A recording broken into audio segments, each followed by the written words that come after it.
4ই November থেকে শুরু হচ্ছে এক বিশাল অভিযান এসআইআর 2025, মানে স্পেশাল ইন্টেন্সিভ রিভিশন।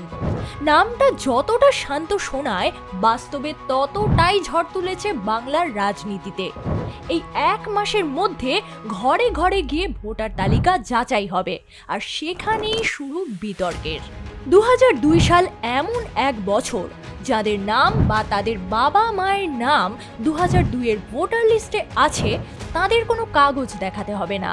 কিন্তু বাকিদের, মানে যারা 2002 এর পর এসেছে বা জন্মেছে, তাদের লাগবে 23 বছর আগের জন্ম সার্টিফিকেট, স্কুল রেকর্ড, জমির দলিল, সবকিছু। এতেই আতঙ্ক ছড়াচ্ছে সীমান্ত জেলাগুলোয়, বিশেষ করে নদিয়া, উত্তর ও দক্ষিণ 24 পরগনা, কোচবিহার, যেখানে হাজার হাজার মতুয়া শরণার্থী 2002 এর পর এসেছে। তারা এখন ভয় পাচ্ছেন নাম মুছে যাবে। তৃণমূলের দাবি এটা NRC in disguise. Mamata Banerjee বলছেন এটা নীরব রিগিং, একেবারে ভোট কাটা খেলা।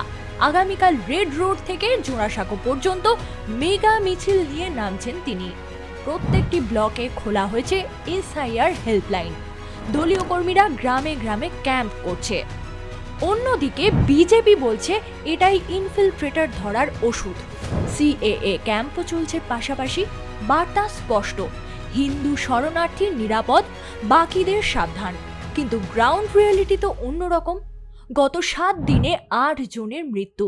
অনেকেই আতঙ্কে হার্ট অ্যাটাক বা আত্মহত্যা করেছেন। বয়স্ক মানুষ কাগজ পুড়িয়ে ফেলছেন, বিএলও এলেই ভয় পাচ্ছেন। এদিকে শিক্ষক ও সরকারি কর্মচারীদের মধ্যে ক্ষোভ। 80,000 বিএলও বলছেন আমাদেরও নিরাপত্তা চাই। কিন্তু সত্যিটা কি? একটা সাধারণ ভোটার তালিকা সংশোধন এখন নাগরিকতার যুদ্ধক্ষেত্র হয়ে উঠেছে, যেখানে ভোট, পরিচয় আর আতঙ্ক তিনটেই একে অপরের সাথে মিশে গেছে। তাই শেষ কথা, ভয় না পেয়ে নিজের নাম যাচাই করুন। ceo.wb.gov.in এ আর 1950 নম্বরে কল করুন যদি বিএলও হেনস্থা করে। সত্যিকারের ভোটারকে ভোট থেকে কেউ বঞ্চিত করতে পারে না, এটাই আইন।